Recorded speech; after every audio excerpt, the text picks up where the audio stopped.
యుగ పరివర్తన కాలము ఇదే ఎందుకు? యుగము అనే మాటకు కాలము అని అర్థము. ఆ కాలఖండము యొక్క ప్రముఖ క్రియాకలాపాలు లేక విశేషతలను బట్టి వాటిని యుగ శబ్దముతో కలిపి సంబోధించుట సాధారణంగా జరుగుతున్నది.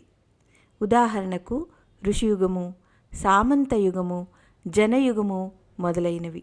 ఈ సందర్భంలోనే వర్తమాన కాలమును విజ్ఞాన యుగము, యాంత్రిక యుగమును అని అంటూ ఉంటారు. ఇదే విధంగా పంచాంగాలలో అనేకానేక సంవత్సరాలు యుగముగా గుర్తింపబడతాయి. ఒక మతానుసారము యుగము కోట్ల సంవత్సరాల కాలానికి వర్తిస్తుంది. దీని ప్రకారము మానవీయ సభ్యత మొదలై కోట్ల సంవత్సరాలు గడిచాయి. ఇప్పుడున్న కలియుగం సమాప్తం అవ్వాలంటే ఇంకా లక్షల సంవత్సరాలు గడవాలి. కానీ లభించిన లిఖిత ప్రమాణాల ఆధారంగా చరిత్రకారులు, నృతత్వవేత్తల ప్రకారము మానవుని వికాస క్రమము ఎక్కువ కంటే ఎక్కువ 19 లక్షల సంవత్సరాల క్రిందటిది. ఆధునిక సాంకేతిక పద్ధతుల ద్వారా ఇది నిరూపించబడుతున్నది.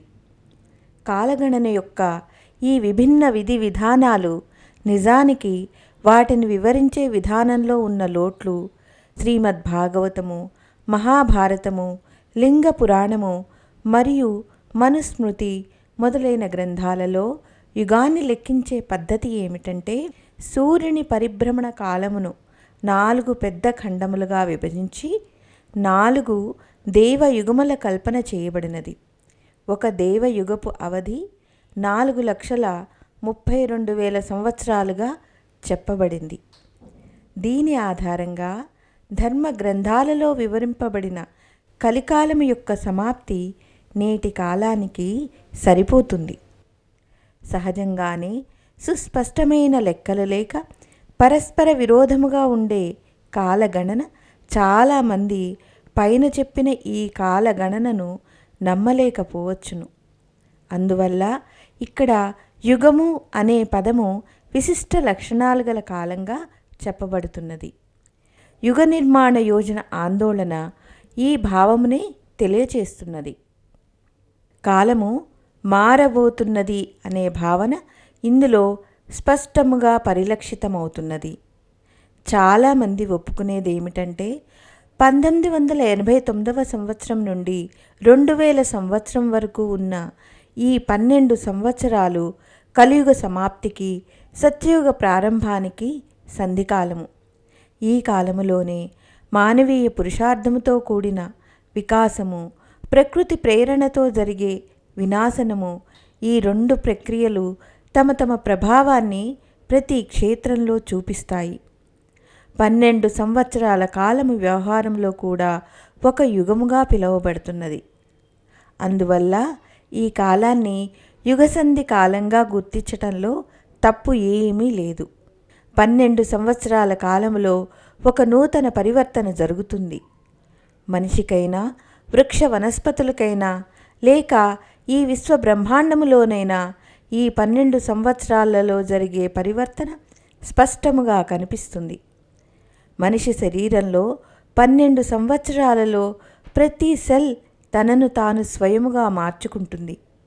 ఈ మార్పు పూర్తిగా ఆంతరికమైనది కనుక స్థూల దృష్టి దీనిని గమనించలేదు. కానీ ఇది విజ్ఞాన సమ్మతమే. కాలగణనలో 12 అనే సంఖ్యకు విశేష ప్రాముఖ్యత ఉన్నది. ఆకాశంలో సౌరమండలాన్ని 12 రాసులుగా 12 ఖండాలుగా విభజించారు. పంచాంగము మరియు జ్యోతిష్యము యొక్క లెక్కలు దీని మీదే ఆధారపడి ఉంటాయి. దీనిని అధ్యయనము చేసి జ్యోతిష్కులు రాబోయే కాలము యొక్క స్వభావము మరియు క్రియాకలాపాలను గురించి అంచనా వేస్తారు. పాండవుల 12 సంవత్సరాల వనవాసము అందరికీ తెలిసినదే గదా. తపశ్చర్యల, ప్రాయశ్చిత్త విధి విధానాల యొక్క అనేక ప్రయోగాలు కూడా 12 సంవత్సరాల అవధి యొక్క మాహాత్మ్యమును, విశిష్టతను తెలుపుతాయి. దీని ఆధారంగా ఈ 12 సంవత్సరాలు అంటే 1989 నుండి 2000 సంధి కాలము అనేక మార్పులకు కారణము అంటే దీనిని నమ్మవచ్చు. అంతరిక్ష వైజ్ఞానికుల అభిప్రాయమును అనుసరించి సూర్యునిలో సౌర కళంకాలుగా రూపొంది పెరిగి చెదిరిపోయే మచ్చల కాల వ్యవధి కూడా 12 సంవత్సరాలే. వారి ప్రకారము ప్రతి 12వ సంవత్సరములో సూర్యునిలో ఒక భయంకర విస్ఫోటన జరుగుతుంది. దీనివలన విద్యుదయస్కాంత తుఫానులలో మార్పు వస్తుంది. దీని ప్రభావం వలన పృథ్వీపై జడచేతనత్వములన్నింటిలో విశిష్టమైన మార్పులు జరుగుతాయి. నదులు, సముద్రాలలో వరదలు వస్తాయి. వృక్ష వనస్పతుల ఆంతరిక సంరచన మారుతుంది. జన సముదాయాల మనస్థితులలో విస్తృతంగా అశాంతి కనిపిస్తుంది. ఖగోళ వైజ్ఞానికుల ప్రకారము 1989-90ల మధ్య కాలంలో కనిపించిన అతి తీవ్రతమ సౌర కళంకములు గత 250 సంవత్సరాలలో ఎప్పుడూ కనిపించలేదు. వాషింగ్టన్ పోస్టులో వచ్చిన ఈ వార్తను గురించి తెలుపుతూ హిందుస్థాన్ టైమ్స్ తన ఆగస్టు 29, 1988వ ప్రతిలో ఇలా చెప్పింది: ఈ సౌర కళంకముల ప్రక్రియ వలన ఎంత ప్రచండమైన ఊర్జ బహిర్గతమవుతుందంటే వాతావరణములో అసంతులన ఏర్పడట నుంచి మానసిక విక్షోభాల వరకు ఒక విస్తృతమైన క్షేత్రములో ప్రభావము కనిపిస్తుంది. రాబోయే సంవత్సరాలలో దీనిని బట్టి అసాధారణ సంఘటనలు జరగవచ్చని ఊహించవచ్చును. అంతఃస్ఫురణ భవిష్య విజ్ఞానము. తెలుసుకొనుట, నేర్చుకొనుట అనే ప్రక్రియ ఇతరుల సాన్నిధ్యంలోనే జరుగుతుంది. యాత్రలు, పర్యటనలు దీనిని కొంతవరకు పూర్తి చేస్తాయి. అయినప్పటికీ మనిషి అంతరాళములలో నిహితమైన రహస్యమయ శక్తుల ద్వారా అంతఃస్ఫురణగా లభించే జ్ఞానాన్ని నిర్లక్ష్యము చేయకూడదు. దీనికి ప్రత్యక్షంగా ఏ ఆధారమూ కనిపించకపోయినా ప్రతిరోజు పగలు సూర్యుడు ఉదయిస్తాడు, సాయంత్రం అస్తమిస్తాడు అన్నది ఎంత సత్యమో ఈ అంతఃస్ఫురణలో వచ్చే జ్ఞానం కూడా అంతే సత్యము. ఆరంభంలో అగ్ని యొక్క ఆవిష్కారము కూడా అంతఃస్ఫురణ యొక్క ఫలితమే. ఈ స్ఫురణ కలిగిన ఘర్షణను ఉపయోగించి అగ్నిని కనిపెట్టాడు. దారము ఒడుకుట, దానితో బట్టలు చేయుట, వీటన్నింటి జ్ఞానము మనిషికి మొదట్లో అంతఃస్ఫురణ వలనే సంభవమై ఉంటుంది.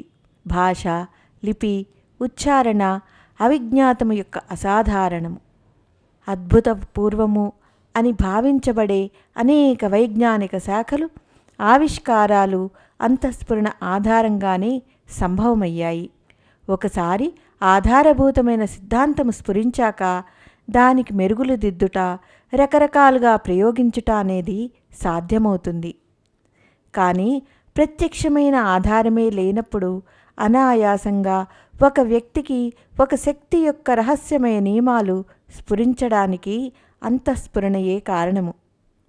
ఇల్హాం, అపౌరుషేయము అనే శబ్దాలు ధర్మ గ్రంథాలలో శృతి ఖండములో చెప్పబడ్డాయి. ఈ పదముల అర్థమేమిటంటే మనశ్శక్తి కలిగిన వ్యక్తుల ద్వారా ఈశ్వరీయ వాణి ప్రకటితమైనది.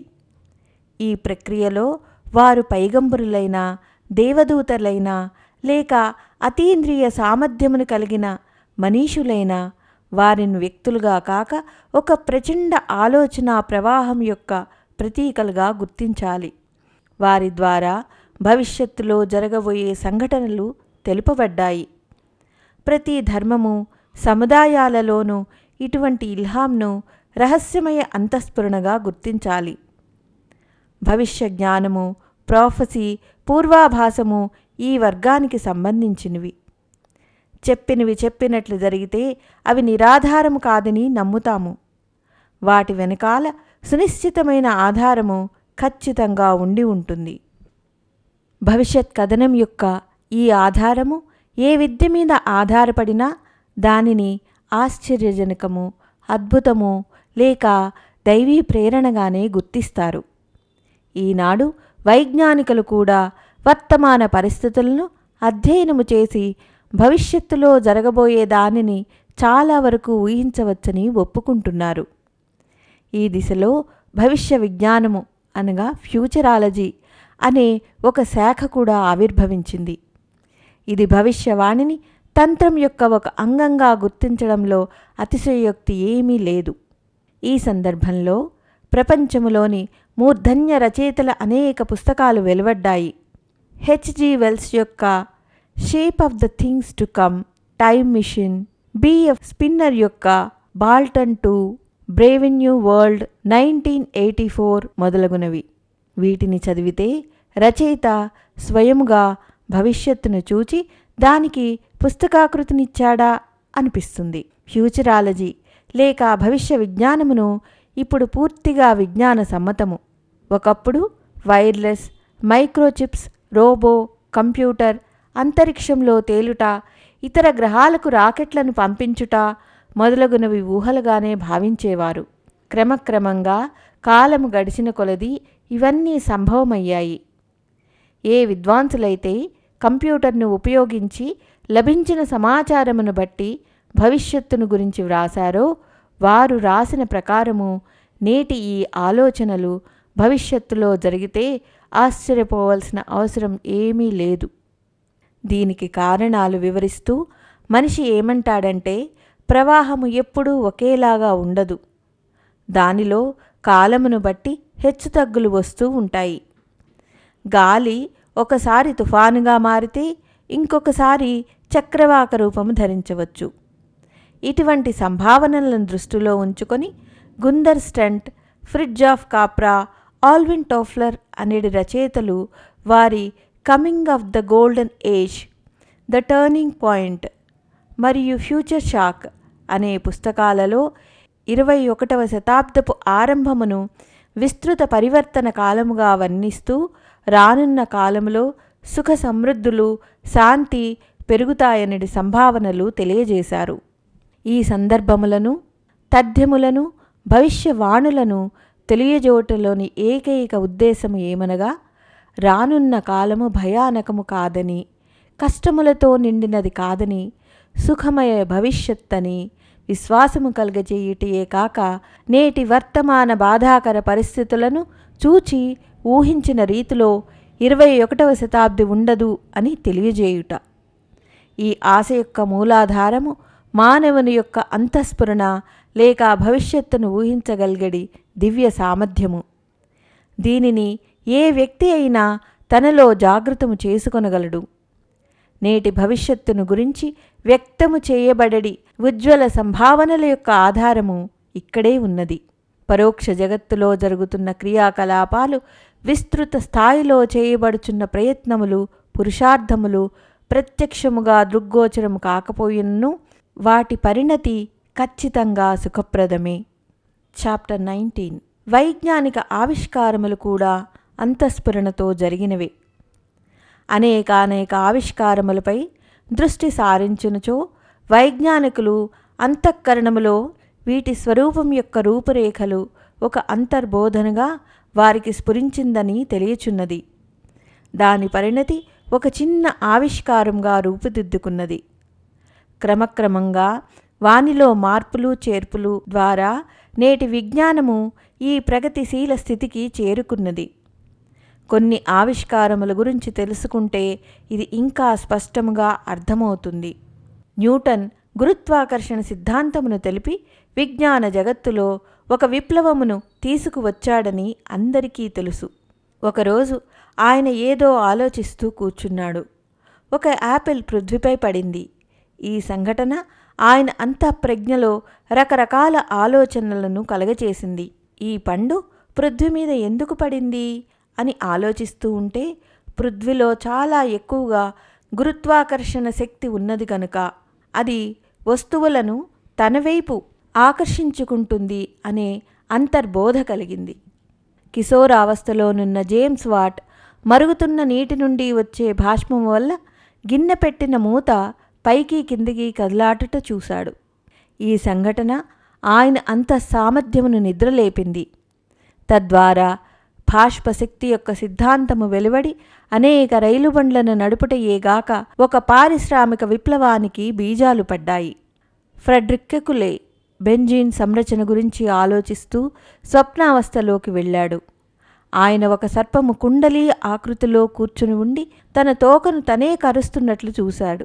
తక్షణము మేల్కొని తాను చూసిన దృశ్యాన్ని చిత్రముగా గీశాడు. ఆశ్చర్యమేమిటంటే షట్కోణాకృతి గల బెంజీన్ వలయముగా దానిని గుర్తించాడు. ఆటో లేవీకు కూడా న్యూక్లియస్ స్నాయు సంధి కేంద్రముల మధ్య విద్యుత్ ప్రవహించడానికి కారణమైన రస సమీకరణాల యొక్క అంతర్బోధ జరిగింది. వాటిని కాగితము మీద పెట్టగానే ఎసిటైల్ కోలిన్ ఎస్ట్రేస్ లాంటి అతి ముఖ్యమైన న్యూరోకెమికల్స్ యొక్క ప్రారంభిక పరిశోధనలకు సంరచనల ఆధారము లభించింది. నిజానికి దేనిని గురించి వైజ్ఞానికులు మనీషులు నిరంతరము ఆలోచిస్తూ ఉంటారో అవి వారి అచేతన మనస్సు యొక్క గర్భములో ముందే రూపుదాల్చుకొని ఉంటాయి.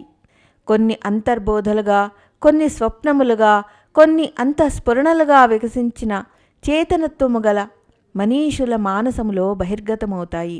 అవి ఆవిష్కారములుగా లేక పూర్వాభాసములుగా లేక భవిష్యద్వాణులుగా రూపుదాలుస్తాయి. బెంజమిన్ ఫ్రాంక్లిన్ అనే అమెరికా వైజ్ఞానికుడు వర్షము కురుస్తున్నప్పుడు ఏర్పడిన మెరుపులను చూసి ఈ తుఫానులో గాలిపటము ఎగురవేస్తే ఏమవుతుంది చూడాలనుకున్నాడు. తడిగానున్న దారానికి తాళం చెవి తగిలించి నేలపై పెట్టాడు. ఆ ఇనుప తాళము చెవి నుండి విద్యుత్ స్ఫుల్లింగాలు ఏర్పడటము చూచినప్పుడు వికసించిన ఆయన చేతనత్వములో పిడుగుల నుంచి భవనాలను రక్షించే పరికరము తట్టితే విద్యుచ్చాలకము లైట్నింగ్ కండక్టర్ యొక్క ఆవిష్కారము జరిగిపోయింది. ఇది మనీషి యందు జాగృతమైన పూర్వాభాసము, అంతర్బోధ యొక్క చమత్కారము. ఏ వైజ్ఞానికవేత్త శ్రమకైనా పురుషార్థముకైనా ఈ విధమైన ప్రేరణ లభించుట సహజమే. ప్రతి కల్పన, ప్రతి ఊహకందర్శ సంఘటనలకు సూక్ష్మ జగత్తులో రూపమిచ్చుటకు దైవీ చేతనత్వము ఎప్పుడూ మానవీయ ప్రజ్ఞనే ఉపయోగించుకుంటుందని చరిత్ర తెలుపుతోంది. రాజనీతిజ్ఞులకు, సంఘ సంస్కర్తలకు, తత్వదర్శకులకు, ప్రకృతి రహస్యాన్వేషకులకు, రచయితులకు, కవులకు, సంగీతజ్ఞులకు, వారి భవిష్య కార్యకలాపాలకు దీని ఆధారంగానే ప్రేరణ లభిస్తుంది. అసంభవాన్ని సంభవము చేయగలిగే ప్రేరణాశక్తి దైవీ చేతనత్వము నుండే జన్మిస్తుంది. ఈజిప్టులోని పిరమిడ్లు, చైనా యొక్క గొప్ప గోడ, పనామా సూయజ్ కాలువలు, తాజ్ మహల్, భూమి మీద పంటలు పండించడం లాంటి గొప్ప పనులు దైవీ ప్రేరణ వల్లనే సంభవమయ్యాయి. సమాజము సక్రమముగా నడవటానికి ఏర్పరచబడిన వ్యవస్థ, పోస్టల్ వ్యవస్థ, నోట్లను ముద్రించుట, ఇవన్నీ అంతఃప్రజ్ఞ ప్రేరణ వల్లనే జరిగి ఉంటాయి. పరబ్రహ్మ యొక్క దిశాబోధ వారికి లభించి ఉంటుంది. పైగంబరులుగా, దైవదూతలుగా మనము కొలిచే వారందరూ ఇల్హాం యొక్క విభూతులు పొందినవారే. వికసించిన వారి చేతనత్వము భవిష్యత్తును కూడా దర్శించగలుగుతుంది. ఆ అంతఃప్రేరణే, వికసించిన చేతనత్వమే నేడు భవిష్యత్తు గురించి మనకి చెప్పదలుచుకున్నాయి. నేటి విపత్కర పరిస్థితుల్లో 2 రకాల వ్యతిరేక భవిష్యత్ కథనాలు వినిపిస్తున్నాయి. ఒకటి రానున్న సంవత్సరాలు, 21వ శతాబ్దపు పూర్వార్ధము చాలా ప్రమాదాలు, కష్టాలతో కూడి ఉంటుంది. 2 ఈ సమయము ఉజ్వల భవిష్యత్తుకు పునాది. వీరి ప్రకారము మానవ ప్రయత్నాల దిశ మార్చుకుంటే, తప్పులు సరిదిద్దుకుంటే రానున్న విపత్తులనే కారు మేఘాలు తొలగిపోతాయి. మేఘాలు ఎంత దట్టంగా కమ్ముకున్నా, వాతావరణం ఎంత భయంకరంగా కనిపిస్తున్నా, తీవ్ర జంఝా మారుతము వాటిని క్షణాలలో చెల్లాచెదరు చేసి వాతావరణాన్ని ఆహ్లాదకరంగా మార్చేస్తుంది. ఇదే మానవ పురుషార్థానికి కూడా వర్తిస్తుంది. పురుషార్థాన్ని ఉపయోగించి ఎలాంటి భవిష్యత్తును అయినా అనుకున్నట్లుగా మార్చుకోగలము. ఈనాడు విశ్వ మానవత, వరల్డ్ హ్యుమానిటీ ఉన్న కాలము పరివర్తనా కాలము, మారుతున్న కాలము. యుగ పరివర్తనములు ఇదివరకు కూడా చాలా జరిగాయి. వీటిని సామూహికంగా వికసింపబడిన చేతన అని కూడా అనవచ్చు. అదుపు తప్పిన పరిస్థితులను సవరించడానికి ప్రాణ చైతన్యము గల ప్రతిభలను కూడగట్టి యుగధర్మము పాటించడానికి ప్రేరణను ఇస్తుంది. దీనినే అవతార ప్రవాహము అంటారు. ఈ రోజులలో ఆ మహాకాలను యొక్క ప్రబల ప్రేరణలు యుగ పరివర్తన కొరకు నూతన పరిస్థితులను నిర్మించడము చూడవచ్చు. కావలసిందేమిటంటే సమయమును గుర్తించి మన వ్యక్తిగత ప్రయత్నాలన్నీ కూడా దీని కొరకు వినియోగించగలగాలి. పేరు తెచ్చుకొనుట మరియు అవతార ప్రక్రియతో కలిసి పనిచేయుటకు ఇదే సరైన సమయము. చాప్టర్ 20 21వ శతాబ్దము, దానిపై భవిష్యవేత్తల అభిప్రాయము. యుగ పరివర్తన సమయం ఆసన్నమైనదని ప్రపంచంలోని ఉచ్చకోటి ఆలోచనాశీలురు, మనీషులు, జ్యోతిర్విద్వాంసులు, భవిష్యద్ద్రష్టలు అందరూ ఏకకంఠంతో చెప్తున్నారు. వీరందరి ప్రకారము 1989 నుండి 2000 సంవత్సరం వరకు ఉన్న సమయము యుగసంధి కాలము. ఈ భవిష్యద్వాణులన్నీ కూడా 4 మీద ఆధారపడి చెప్పబడినవి. 1. దివ్య దృష్టి సంపన్న వ్యక్తిత్వము కల అంతఃస్ఫురణ మీద ఆధారపడిన వాక్కులు. 2. జ్యోతిర్విజ్ఞానము మరియు ఫలిత జ్యోతిష్యము యొక్క లెక్కల మీద ఆధారపడిన భవిష్యవాణులు. 3. పురాణాలు, ఖురాన్, బైబిల్, గీత, రామాయణము, శ్రీమద్ భాగవతము మొదలగు ధర్మ గ్రంథాలలో వర్ణించబడిన భవిష్యత్ కథనములు. 4. నేటి పరిస్థితుల ఆధారంగా వైజ్ఞానిక ఉపకరణముల ద్వారా విషయ సేకరణ చేసి వాటిని విశ్లేషించి వాటి ఆధారముగా విభిన్న భవిష్య వైజ్ఞానికులు చెప్పినది. మొదటి శ్రేణులలో అతీంద్రియ సామర్థ్యము గల వ్యక్తుల భవిష్యత్ కథనములను జాగ్రత్తగా పరిశీలిస్తే అందులో చాలా ఎక్కువ శాతము కాలానుసారముగా వారు చెప్పినట్లే జరిగాయి. నిజానికి దివ్య దృష్టిని ఉపయోగించి రహస్యమయ అదృశ్య జగత్తులోకి తొంగి చూడవచ్చు. దానిమీద పడివున్న తెరను తప్పించి చూడవచ్చును. అదృశ్యదర్శి వ్యక్తులు ఈ మాటలను ఒప్పుకుంటారు కూడా. వీరందరినీ యోగులు, ఋషులు అనలేము. కానీ వారి దివ్యదర్శన సామర్థ్యం వలన వీరు మనీషులే. ఇలాంటి మనీషులలో అగ్రగణ్యులైన వారు ఫ్రాన్స్ యొక్క ప్రసిద్ధ చికిత్సకుడు నోస్ట్రడామస్ మరియు కీరోగా ప్రఖ్యాతిగాంచిన కౌంట్ లూయిసన్, సుప్రసిద్ధ జర్మన్ దార్శనికులు సోపన్ హావర్, ఇంగ్లాండ్కు చెందిన మదర్ షిట్సప్, అమెరికాకు చెందిన పరమ మనోవిజ్ఞానవేత్త శ్రీమతి జీన్ డిక్సన్ మరియు ఎడ్గర్ కేసీ, ఇజ్రాయెల్కు చెందిన ప్రొఫెసర్ హరార్ మొదలగువారు గొప్ప దివ్య దృష్టి కలవారు. World wide church of God అధ్యక్షులు, ప్లెయిన్ ట్రూత్ పత్రిక సంపాదకుడైన హర్బర్ట్ డబ్ల్యూ ఆర్మ్స్ట్రాంగ్ కూడా వీరి కోవకు చెందినవారే. భారతీయ గొప్ప విభూతులలో మరియు దివ్యదష్టలలో మహర్షి అరవిందుల వారు, స్వామి వివేకానంద ప్రముఖులు. ఇస్లాం మతంలో ప్రసిద్ధ పండితులు సయ్యద్ కుత్బా గారు కూడా ఈ కోవలోకే వస్తారు. ఈ పేర్లు తమ దివ్య దృష్టి ఆధారంగా చూసింది చెప్పిన విభూతులలో కొద్దిమందిని కాలక్రమంలో వారు చెప్పినవి చాలా వరకు సమయానుసారము సత్యమైనాయి.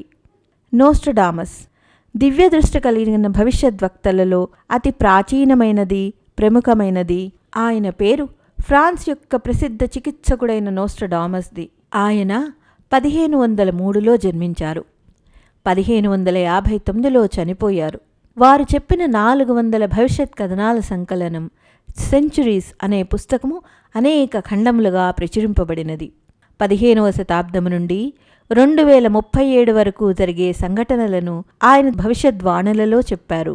సెంచురీస్లో వర్ణించబడిన అన్ని భవిష్యత్ కథనములు కాలక్రమములలో సత్యమైనాయి. వాటిలో ముఖ్యమైనవి ఫ్రాన్స్లోని రాజ్య విప్లవము, నెపోలియన్ మరియు హిట్లర్లు జన్మించకముందే వారిని గురించి తెలిపినవి. ఇటలీ మరియు ఫ్రాన్స్ సరిహద్దుల వద్ద ఒక సామాన్య కుటుంబంలో జన్మించిన పిల్లవాడు నెపోలియన్ ఒక రోజున ప్రపంచములోని అతి పెద్ద నియంత అవుతాడు. కానీ జీవిత ఉత్తరార్ధంలో అతనిని హెలెనా అనే ద్వీపంలో బందీగా ఉంచుతారు. అక్కడే మృత్యువు అతనిని వరిస్తుంది. చరిత్రకారులకు నోస్ట్రడామస్ ఇదంతా ఎలా చెప్పాడో అలాగే జరిగిందని తెలుసు. సెంచురీస్లో హిట్లర్ హిస్టలర్ పేరుతో భయంకరమైన నియంతగా వర్ణించాడు. హిట్లర్ పుట్టడానికి 350 సంవత్సరాలకు ముందే నోస్ట్రడామస్ ఆయన అధికారంలోకి రావడము మరియు ఆయన పరాభవము గురించి మొత్తం చరిత్ర రాసిపెట్టేశాడు. జపాన్ మీద బాంబుల ద్వాడి, తద్వారా ఉత్పన్నమైన ప్రమాదాలు, మానవ సంహారం గురించి తన అంతర్దృష్టి ఆధారంగా ఆయన ఎలా వర్ణించారో అన్నదానికి రెండవ ప్రపంచ యుద్ధమే సాక్షి. 20వ శతాబ్దం యొక్క చివరి 2 దశకాలలో భౌతికత, బుద్ధివాదము చరమోత్కర్షను చేరుకొనుట, వైజ్ఞానిక క్షేత్రములోని ఆవిష్కారములు, ప్రకృతిని రెచ్చగొట్టడం వలన వచ్చే దైవీ ప్రకోపాల వర్ణన, చివరికి ఆసియా నుండి మానవజాతి ఉజ్వల భవిష్యత్ నిర్ధారణ కొరకు ఒక ప్రచండ శక్తి యొక్క ప్రాదుర్భావము మొదలగు విషయాలు చెప్పాడు.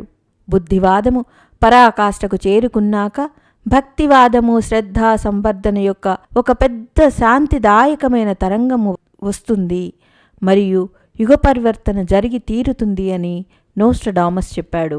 సెంచురీస్ అనే నోస్ట్రడామస్ పుస్తకాన్ని ప్రపంచంలోని 50 మంది కంటే ఎక్కువ మంది విద్వాంసులు లోతుగా అధ్యయనం చేశారు. వీరిలో ఒకరు 18 సంవత్సరాల ఆక్స్ఫర్డ్ విద్యార్థిని ఐరికా. ఆయన హస్తలిఖిత పుస్తకమును పుస్తకాలయము నుండి వెలికితీసింది. అధ్యయనకర్తలందరూ చెప్పినదేమిటంటే అందులో రాసినవన్నీ జరిగిపోయినవి, నికట భవిష్యత్తులో జరగబోచున్నవి. వారి ప్రకారము నోస్ట్రడామస్ చెప్పిన సత్యయుగము రాకముందు యాంటీ క్రైస్ట్ అనే మహాశక్తి ఆవిర్భవిస్తుంది. దీనిని కలియుగ ఆసరీ ప్రవృత్తి యొక్క చరమోత్కర్ష స్థితి అనవచ్చును అనేది ఒకటి. ఈ రోజుల్లో ప్రపంచము ఈ యాంటీ క్రైస్ట్ చేతిలోనే ఉన్నది. ఇది 1999 వరకు ఉంటుంది. ఈ అవధిలోనే అనుశాసనాలను, ప్రామాణికతలను మరియు వైజ్ఞానిక నిర్ధారణలను సమన్వయపరిచే ఒక కొత్త ఆధ్యాత్మిక చేతన ఉదయించి విపత్తులు జరిగే అవకాశాలను తొలగించి కొత్త యుగము ఆవిష్కరింపబడుతుంది. దీనికి ఆయన ఏజ్ ఆఫ్ ట్రూత్ అని పేరు పెట్టారు.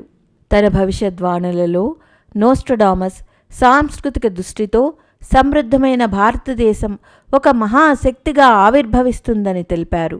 ఆయన దీనికి 3 వైపులా సముద్రముతో చుట్టపడి ధర్మ ప్రధానమైన అత్యంత ప్రాచీన సంస్కృతి గల ఒక మహాద్వీపము నుండి ప్రపంచమును సర్వనాశనము వైపుకు తీసుకువెళ్లే మార్గము నుండి వికాస మార్గము వైపుకు తీసుకువెళ్లే ఒక ఆలోచన ప్రవాహము ఆవిర్భవిస్తుందని చెప్పారు. మనీషులందరూ ఈ భవిష్యద్వాణులలో భారతదేశము ఒక విశ్వనేతగా పైకి వస్తుందన్న భావాన్ని చెప్తున్నారు. వారి ప్రకారము రాబోయే కాలంలో ఆలోచనలలో విప్లవము నవయుగానికి పునాదులను ఏర్పరుస్తుంది. మహర్షి అరవిందులు భవిష్యత్ వక్తలు, ప్రోఫెట్స్, దివ్యదృష్టి సంపన్నులైన మనీషుల ప్రకారము 2000 సంవత్సరముకు ముందు కనిపించే ప్రళయ పరిస్థితులను చూసి నిరాశపడాల్సిన పని లేదు. విశృంఖలత హద్దు దాటినప్పుడు మహర్షి అరవిందుల వారి ప్రకారము ఆత్మబల సంపన్న వ్యక్తులలో అతి మానస చేతన అవతరిస్తుంది. ఈ విధమైన ఆత్మబల సంపన్న వ్యక్తులలో దిగిన సామూహిక అతిమానస చేతనను అవతార ప్రక్రియ అంటారు. ఇప్పుడు మహాకాలుని యొక్క యుగ ప్రత్యావర్తన అవతార ప్రక్రియ వ్యక్తిగా రాదు, అదొక ఆలోచన శక్తిగా అవతరిస్తుంది. దానినే నిష్కళంక ప్రజ్ఞావతారము అంటారు. ఇది వ్యక్తి యొక్క ఆలోచన సరళిని మార్చివేసే ప్రవాహంగా జన్మ తీసేసుకున్నది మరియు బుద్ధావతారము యొక్క ఉత్తరార్ధముగా గత శతాబ్దం నుండి సక్రియముగా ఉన్నది. స్వామి వివేకానంద 1897వ సంవత్సర ప్రాంతంలో స్వామి వివేకానందుల వారు మద్రాసులో ఉన్నప్పుడు ఒక ప్రవచనమును చెప్పారు. అది వివేకానందుల వాంగ్మయములో భారతదేశము యొక్క భవిష్యత్తు అనే పేరుతో ముద్రింపబడింది. అందులో స్వామి ఇలా చెప్పారు: మందిరాలు వ్యక్తికి నిత్య జీవితంలో ఆచరించగలిగే వ్యావహారిక ఆధ్యాత్మిక సూత్రాలనందచేసే జన జాగృతి కేంద్రాలుగా వికసిస్తాయి. విస్తృతంగా సంస్కార శిక్షణా కేంద్రాలుగా తెరవబడతాయి. సంస్కృతి యొక్క బహుళ ప్రచారము జరుగుతుంది. సంస్కృతము విశ్వభాష అవుతుంది. రాబోయే యుగము ఏకతా సమతల యుగము. ఈ ఆధ్యాత్మిక సామ్యవాదమునకు కార్యరూపమునివ్వడానికి అనేక మంది నవయువకులు గొప్ప పాత్ర వహిస్తారు. వారే సంస్కృతిని పరిరక్షించి ఉద్ధరించి నవయుగమనే కల్పనకు సాకారము రూపమునిచ్చి చూపిస్తారు. దివ్యద్రష్ట ప్రొఫెసర్ హరార్. దివ్యద్రష్ట ప్రొఫెసర్ హరార్ను ప్రపంచములోని ఉచ్చ కోటి దివ్యద్రష్టలలో ఒకరిగా పరిగణిస్తారు. ఇజ్రాయిల్లోని ఒక ధర్మనిష్ఠులైన యూదుల పరివారములో ఆయన జన్మించారు. ఆయన చెప్పిన భవిష్యత్ కథనాలన్నీ యథాసమయంలో సత్యమయ్యేవి. రాబోయే మార్పుల గురించి చెప్తూ ఆయన ఇలా అన్నారు: భారతదేశము ఒక విరాట్ శక్తిగా రూపొందుతున్నదని నాకు స్పష్టముగా కనిపిస్తోంది. ఇక్కడ ఒక సంస్థ ధర్మతంత్రమును మాధ్యమముగా చేసుకొని విచార క్రాంతి కొరకు ఒక విశ్వవ్యాపకమైన వాతావరణమును నిర్మిస్తుంది. 2000 సంవత్సరము నాటికి చిన్న పెద్ద శక్తులన్నీ కలిసి ఏకాకారమైపోతాయి. అప్పుడు భాషాబంధము కానీ, సాంప్రదాయత కానీ, క్షేత్రీయ విభజనల సంకీర్ణత కానీ ఉండదు. అందరూ కలిసిమెలిసి ఉన్నది పంచుకుని తింటారు. Jeane Dixon. My life and prophecies, a gift of prophecies మరియు the call to the glory అనే పుస్తకముల రచయిత్రి శ్రీమతి జీన్ డిక్సన్ తన 14వ ఏట నుండి భవిష్యత్ ద్రష్టగా పేరు పొందింది. ఒక క్రిస్టల్ బాల్ మాధ్యమంగా ఆమె ద్వారా ఇవ్వబడిన భవిష్యత్ కథనాలు 100కి 100 సత్యమవుతూ వచ్చాయి. ఆమె ఇప్పుడు కూడా అమెరికాలో సక్రియముగా ఉన్నది. 1945లో అమెరికా యొక్క అప్పటి రాష్ట్రపతి ఫ్రాంక్లిన్ రూజ్వెల్ట్ యొక్క మృత్యువును గురించి అనేక సంవత్సరాల ముందే ఆమె తెలిపింది. అదేవిధంగా 1953లో స్టాలిన్ యొక్క మృత్యువు, వారి ఉత్తరాధికారాల గురించి కూడా ఆమె ముందే చెప్పింది. సంయుక్త రాష్ట్ర సంఘం యొక్క general secretary Dag Hammarskjold 1961లో ఒక విమాన దుర్ఘటనలో చనిపోతారు అని కొన్ని నెలలకు ముందే ఆమె చెప్పింది. అలాగే జరిగింది కూడా. 1960లో అమెరికా రాష్ట్రపతి జాన్ ఎఫ్ కెనడీ ఎన్నికలు గెలవగానే నవంబర్ 1963 యొక్క 2వ వారంలో టెక్సాస్ ప్రాంతంలో ఆయన హత్య చేయబడతాడు అని చెప్పిన నాటికే ఆమె ప్రపంచమంతటా ప్రసిద్ధి చెందింది. హత్యకు ముందు కూడా రాష్ట్రపతి భవనానికి ఈమె 3 సార్లు హెచ్చరికలు పంపింది. కానీ జరగబో సంఘటనల ఆగలేదు. జవహర్లాల్ నెహ్రూ యొక్క అసమయ మృత్యువు యొక్క, రష్యా నేత క్రుష్చేవ్ యొక్క పతనము గురించి కూడా ఈమె ముందే చెప్పింది. 20వ శతాబ్దము చివరి 12 సంవత్సరముల గురించి ఆమె భవిష్యత్వాణి ఏమిటంటే, అమెరికా గృహయుద్ధముతో పాటు మధ్య పూర్వ క్షేత్రములో యుద్ధములో చిక్కుకుంటుంది. యూరోపియన్ సభ్యత, భోగవాదము మరియు యుద్ధనీతిని విడిచి చివరికి భారతీయ సంస్కృతి యొక్క జీవన విలువలను అనుసరించక తప్పదు. 20వ శతాబ్దపు ప్రతిభాశీలురైన వైజ్ఞానికులు ఒకే వేదిక మీద ఏకమై విశ్వమానవతకు కొత్త ఆవిష్కారములు అందచేస్తారు. నేటి విద్యుత్ యొక్క సంకటమునకు ప్రత్యామ్నాయాలు విరివిగా కనుక్కోబడతాయి. విద్యారంగంలో అనేక మార్పులు వస్తాయి. పిల్లలకు ప్రాచీన గురుకులాల వలె సంస్కారశాలలో సుసంస్కారాల శిక్షణ ఇవ్వబడుతుంది. ఆమె ప్రకారము అప్పుడు మనిషి యొక్క మస్తిష్క వికాసము మరియు అతీంద్రియ సామర్థ్యములు ఎంతవరకు వికసిస్తాయి అంటే, వారు ఒకరికొకరు తమ ఆలోచనలను చేసుకొని పరస్పరము సంపర్కములో ఉండగలుగుతారు, పంచుకోగలుగుతారు. విశ్వమంతా ఒకే సూత్రముతో బంధింపబడుతుంది. 21వ శతాబ్దము జీన్ డిక్సన్ చెప్పిన ఉజ్వల సంభావనలతో నిండి ఉన్నది. 2000 సంవత్సరం వరకు నీతి అవినీతుల మధ్య సంఘర్షణ ఉంటుంది. కానీ చివరికి నీతికి, సత్ప్రవృత్తులకే విజయము లభిస్తుంది. 2020 నాటికి పృథ్వీ మీద స్వర్గము యొక్క కల్పన సాకార రూపము దాలుస్తుంది. అప్పటి ప్రదూషణ ఉండదు, రోగములుండవు, ఆకలి చావులు ఉండవు. చికిత్సా విజ్ఞాన క్షేత్రములో అద్భుతమైన విప్లవం వస్తుంది. ప్రకాశగతి కంటే వేగముగా నడిచే వాయుయానాల ద్వారా అంతరిక్ష యాత్రలు జరుగుతాయి. 2020 నాటికి సంపూర్ణ మానవజాతి క్రియాకలాపాలు ఒకే విశ్వసత్తా ఆధీనములో జరగడము చూస్తాము. తన ప్రసిద్ధ రచన మై లైఫ్ అండ్ ప్రాఫెసీస్ 8వ అధ్యాయంలో జీన్ డిక్సన్ ఇలా రాసింది: 21వ శతాబ్ది నారీ ప్రధానమైనది. స్త్రీలు విభిన్న క్షేత్రాలలో నేతృత్వం వహిస్తారు. విశ్వశాంతి స్థాపన దిశలో భారతదేశం యొక్క పాత్రను ఆమె విశేషంగా చెప్పారు. భారతదేశము తన ఆధ్యాత్మిక విలువలు మరియు విచారక్రాంతి మాధ్యమముతో సమస్త విశ్వములో సమతావాద శాసనమును ఆరంభిస్తుంది. ఆమె ప్రకారము రాబోయే రోజుల్లో IPA యొక్క కార్యాలయము భారతదేశములో స్థాపించబడుతుంది.